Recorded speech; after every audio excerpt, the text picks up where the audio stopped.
नमस्कार दोस्तों, आज हम देखेंगे देश दुनिया की 25 बड़ी खबर, वो भी 5 मिनट में। तो चलिए वीडियो को शुरू करते हैं। सेना प्रमुख जनरल उपेंद्र द्विवेदी ने पाकिस्तान को चेतावनी दी कि इस बार संयम नहीं बरतेंगे। पाकिस्तान को आतंकवाद रोकना होगा, वरना उसे नक्शे पर रहने के बारे में सोचना पड़ेगा। जवानों को तैयार रहने को कहा, क्योंकि जल्द मौका मिल सकता है। राहुल गांधी के कोलंबिया में दिए बयान पर बीजेपी ने पलटवार किया। सांसद सुधांशु त्रिवेदी ने कहा कि राहुल का बयान भारत विरोधी है, कांग्रेस राजतंत्र को बढ़ावा देती है। राहुल ने कहा था कि भारत में लोकतंत्र पर हमला हो रहा है।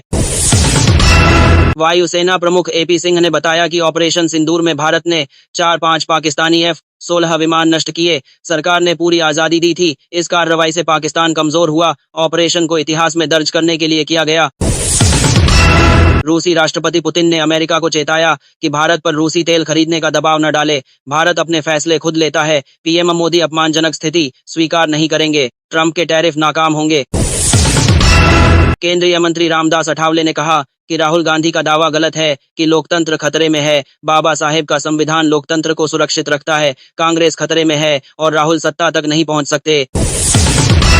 भारतीय विदेश मंत्रालय ने पोके में पाकिस्तानी सेना की बर्बरता की निंदा की। प्रवक्ता रणधीर जायसवाल ने कहा कि निर्दोष नागरिकों पर अत्याचार हो रहा है। पाकिस्तान को मानवाधिकार उल्लंघन के लिए जवाबदेह ठहराना जरूरी है। यूपी के 50 जिलों में 48 घंटे तक भारी बारिश और तेज हवाओं का अलर्ट है। चित्रकूट, प्रयागराज, वाराणसी समेत कई इलाकों में अति भारी बारिश हो सकती है। बिजली गिरने का खतरा है। लोगों से सावधानी बरतने को कहा गया। वित्त मंत्री निर्मला सीतारमण ने कहा कि वैश्विक उथल-पुथल का भारत की अर्थव्यवस्था पर कम असर होगा। भारत बाहरी दबाव और व्यापार असंतुलन का सामना कर सकता है। 2047 तक विकसित अर्थव्यवस्था के लिए 8% वृद्धि जरूरी है।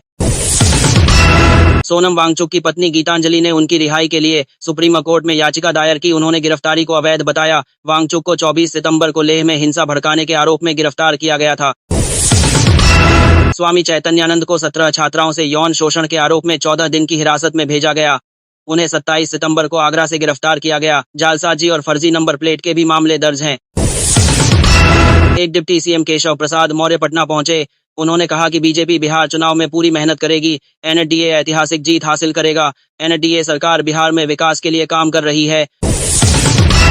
यूआईडीआई ने आधार अपडेट की फीस बढ़ाई। नाम पता या दस्तावेज अपडेट की फीस 50 से 75 रुपए और बायोमेट्रिक अपडेट की फीस 100 से 125 रुपए हुई। नया आधार मुफ्त रहेगा। जम्मू कश्मीर के बीजेपी नेता जहांजैब सिरवाल ने यूपी में आई लव मोहम्मद विवाद पर इस्तीफे की धमकी दी। उन्होंने कहा कि सीएम योगी का रवैया पीएम मोदी के सबका साथ सबका विश्वास के खिलाफ है।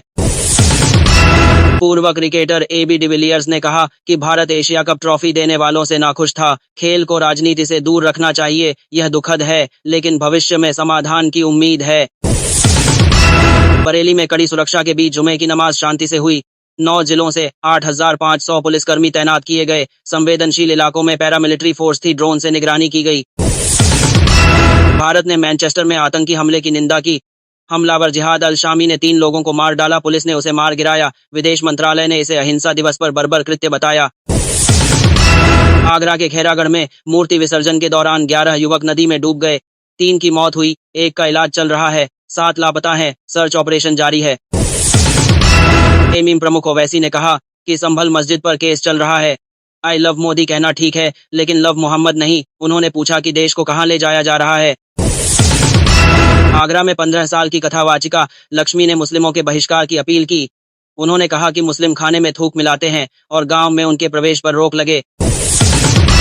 सपा नेता आजम खान ने कहा कि मुलायम सिंह के निधन के बाद उन्हें राजनीति छोड़ देनी चाहिए थी। रामपुर के हालात बिगड़े, लोगों के हक के लिए वे राजनीति में बने रहे। इजराइल के गाजा में हवाई हमले में 57 फिलिस्तीनी मारे गए। हमास को ट्रंप का सीजफायर प्रस्ताव मंजूर नहीं। वह कुछ बिंदुओं में बदलाव चाहता है। हमले में कई इलाके प्रभावित हुए। अयोध्या में बीजेपी नेता आलोक सिंह पर बदमाशों ने फायरिंग की। उनकी पीठ और कंधे में 4 गोलियां लगीं। एक हमलावर पकड़ा गया। प्रॉपर्टी विवाद के कारण हमला हुआ। दिग्विजय सिंह ने कहा कि आरएसएस दंगे भड़काती है और गैर पंजीकृत है। आरएसएस का दावा कि मुस्लिम आबादी बढ़ी गलत है। हिंदुओं से ज्यादा मुस्लिम आबादी घटी है। मीराबाई चानू ने नॉर्वे में वर्ल्ड वेटलिफ्टिंग चैंपियनशिप में 48 के वर्ग में सिल्वर मेडल जीता। उन्होंने 199 वजन उठाया। यह उनकी तीसरी बार इस चैंपियनशिप में मेडल जीत है।